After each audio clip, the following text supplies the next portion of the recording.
This whole issue with Venezuela again is brewing, and I don't want to say it's brewing out of control, but once more it is up in the public space for discourse, comments, yada yada yada.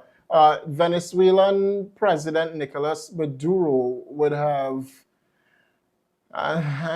again spoken about Trinidad and said that I think that he is probably a little bit delusional, or the entirety of Venezuela just a little bit delusional in this regard, in regards to even mentioning Trinidad and Tobago in anything to do with the United States seizing an oil tanker a couple days ago. So that's the story. So Nicolás Maduro accuses Trinidad and Tobago of complicity in the U.S. tanker seizure. I really and truly don't know how. And I saw Delcy Rodriguez, Venezuelan vice president, says that Venezuela is terminating all natural gas contracts with Trinidad, as though we had any type of natural gas contract with Venezuela in the first place. It is Keith Christopher Rowley and the PNM that went across dance with Nicolás Maduro again in order to get dragon gas. The OFAC license was granted once more by the United States. However, Venezuela don't want to do business with Trinidad and Tobago, which is fine. Prime Minister Kamala Persad-Bissessar said and made categorically clear today that we are not relying on Venezuela for anything, as a matter of fact.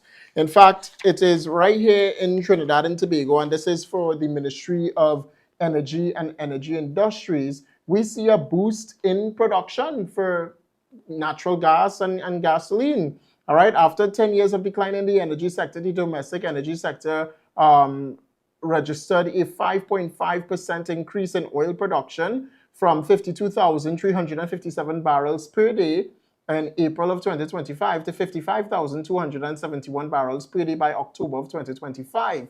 Gas production rose, and this is according again to the Ministry of Energy and Energy Industries, which is public record as well. Gas production rose from 2.41 to 2.63 billion cubic feet per day between April and August 2025. And then it says that the Ministry of Energy and Energy Industries and Trinidad and Tobago is moving steadfast in the right direction. Furthermore, the Petrotrin refinery is set to restart, hopefully by 2026, 2027.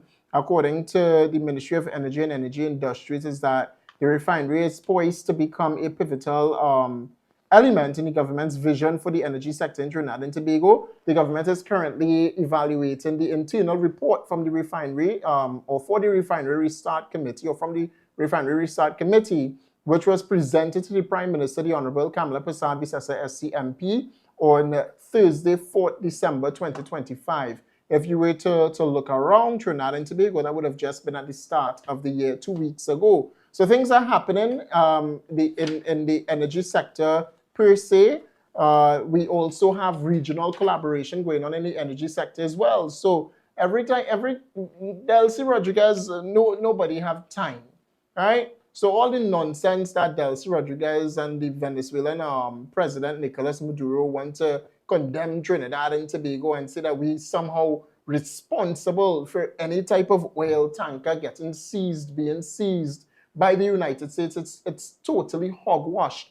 The fact that Venezuela is somehow targeting again a little island as Trinidad and Tobago shows that once more they are a bully. Our neighbors are bullies. They are our closest bully across there in Venezuela, because they're not targeting their responses to the United States. They're getting on as though the Venezuelan tanker, the oil tanker, is sitting off the shores here in Trinidad, or is somewhere down Carenage, Chagaramas, maybe Toco or wherever.